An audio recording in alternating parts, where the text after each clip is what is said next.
Hello friends, food corner চ্যানেলে আপনাদের স্বাগত। চলে এসেছি আবার একটা রেসিপি নিয়ে।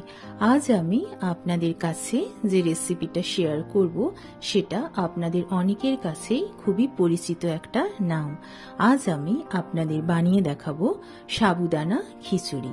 সাবুদানা খিচুড়ি আপনারা অনেকেই বাড়িতে বানিয়েছেন, কিন্তু কিভাবে একেবারে পারফেক্ট এবং ঝুরঝুরো সাবুদানা খিচুড়ি বানাবেন তার রেসিপিটাই আজকে আমি আপনাদের কাছে শেয়ার করব। পুরো ভিডিওটা দেখার জন্য অনুরোধ রইল। আর যারা যারা এখনো পর্যন্ত ফুড কর্নার চ্যানেলকে সাবস্ক্রাইব করেননি, প্লিজ আমার চ্যানেলটিকে সাবস্ক্রাইব করে নিন। তাহলে আসুন আজকে রেসিপিটা কিভাবে বানাচ্ছি দেখে নেওয়া যাক। সাবুদানা খিচুড়ির জন্য আমি যে যে উপকরণগুলো নিয়েছি সেগুলো হলো 1 কাপ সাবুদানা। এখানে আমি একটু বড় সাইজের সাবুদানা নিয়েছি 1 কাপ। এবারে সাবুদানাগুলো একটা বোলের মধ্যে ঢেলে নেব এবং জল দিয়ে 3-4 বার জল পাল্টে পাল্টে ভালো করে সাবুদানাগুলো ধুয়ে পরিষ্কার করে নেব। দেখুন সাবুদানাগুলো কিন্তু খুব ভালোভাবে পরিষ্কার হয়ে গিয়েছে। এবারে সেম কাপেরই 1 কাপ জল আমি নিয়ে সাবুদানাগুলোর মধ্যে দিয়ে দেব এবং সাবুদানাগুলোকে 5 থেকে 6 ঘন্টা ভিজাতে দেব। এদিকে একটা ফ্রাইং প্যানে আমি কিছুটা পিনাট একটু হালকাভাবে ভেজে নেব।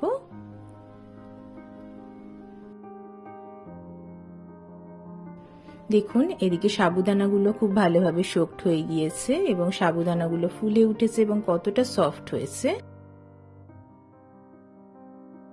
একটা মিডিয়াম সাইজের আলু নিয়েছি এবং আলুটা ভালো করে পিল করে নেব। আলু ভালো করে পিল করা হয়ে গিয়েছে। এবার আলুটা ভালো করে ধুয়ে নিয়ে আমি ডুমো ডুমো করে আলুগুলো কেটে নেব। এইভাবে পুরো আলুটা আমি ডুমো ডুমো করে কেটে নিয়েছি এবং কাটা আলুগুলো ভালো করে বয়েল করে নেব। পিনাটগুলো খোসা ছাড়িয়ে নেব। এবারে একটা মর্টার এবং পেসেলের মধ্যে বাদামগুলো একটু হালকাভাবে গ্রাইন্ড করে নেব। আমি এখানে মিক্সিতে পিনাটগুলো গ্রাইন্ড করছি না, কারণ খুব বেশি মিহিন না হওয়াই ভালো। একটু দানা দানা থাকলে কিন্তু সাবুদানা খিচুড়িতে পিনাটটা খেতে খুব ভালোই লাগে। এইভাবে আমি পিনাটগুলো হালকাভাবে একটু ক্রাশ করে নেব। দেখুন পিনাট খুব সুন্দরভাবে ক্রাশ হয়ে গিয়েছে। 1/2 ইঞ্চি আদা এবং একটা কাঁচা লঙ্কা আমি থেতো করে নেব। আপনারা চাইলে কাঁচা লঙ্কা কুচি করেও দিতে পারেন। আর নিয়েছি কিছুটা কারি পাতা। এবারে একটা ফ্রাইং প্যানের মধ্যে 1 টেবিল স্পুন ঘি দেব এবং ঘিটা গরম হতে দেব।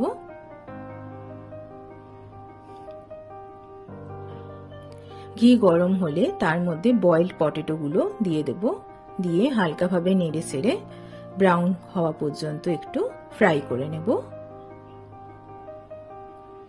আলু ফ্রাই হয়ে গিয়েছে। এবারে একটা প্লেটের মধ্যে ঢেলে নেব। আবার 1 টেবিল স্পুন ঘি অ্যাড করব ফ্রাইং প্যানে এবং গরম হলে তার মধ্যে আদা এবং কাঁচা লঙ্কা যে পেস্টটা বানিয়েছি ওটা দিয়ে হালকাভাবে একটু নেড়ে চেড়ে নেব।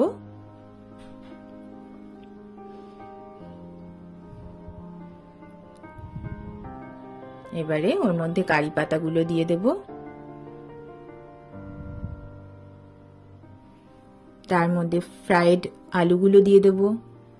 দিয়ে ভালো করে সবকিছু নেড়ে ছেড়ে দেব। এবারে সোকড সাবুদানাগুলো ওর মধ্যে দিয়ে দেব। দিয়ে একটু মিক্স করে নেব।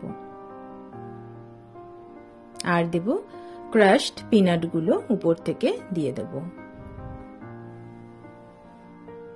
এবারে সবকিছু ভালোভাবে মিক্স করে নেব।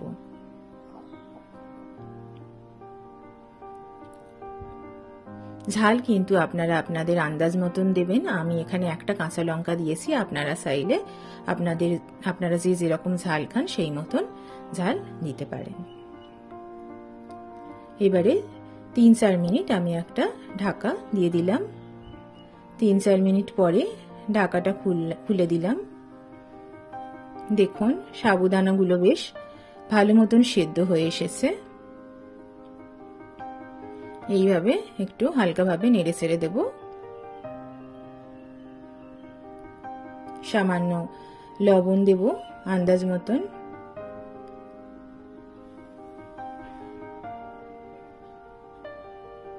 একটু নেড়ে ছেড়ে দেব।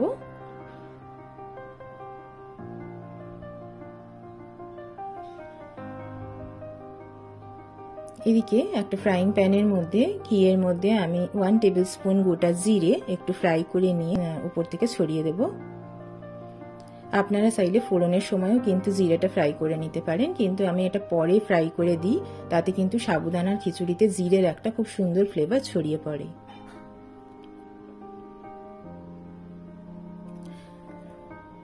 এবারে উপর থেকে একটু ধনেপাতা কুচি দিয়ে দেব।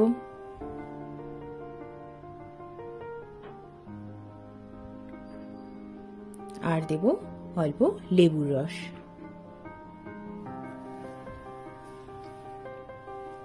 এবারে সবকিছু ভালোভাবে মিক্স করে নেব।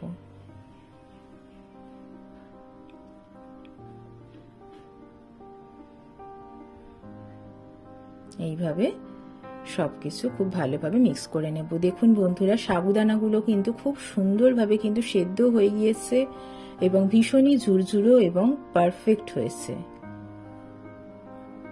কোনো রকমের স্টিকি ভাব নেই, ভীষণই ঝুরঝুরো হয়েছে।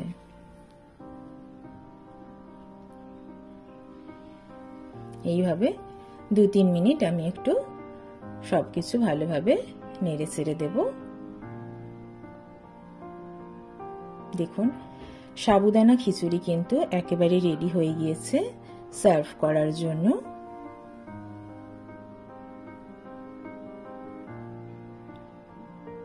একটা সার্ভিং প্লেটের মধ্যে ঢেলে নেব।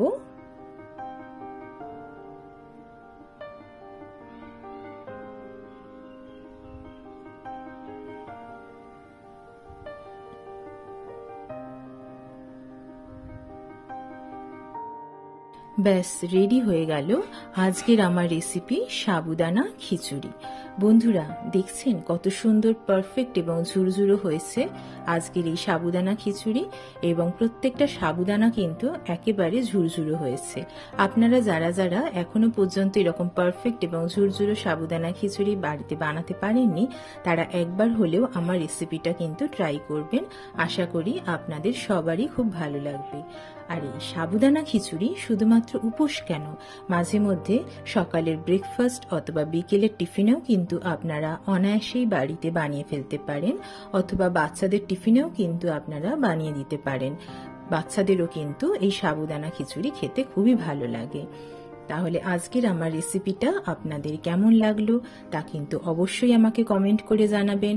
আর আজকের রেসিপিটা ভালো লাগলে ফুড কর্নার চ্যানেলকে লাইক, কমেন্ট এবং শেয়ার করবেন। চলে আসবো আবার একটা নতুন রেসিপি নিয়ে।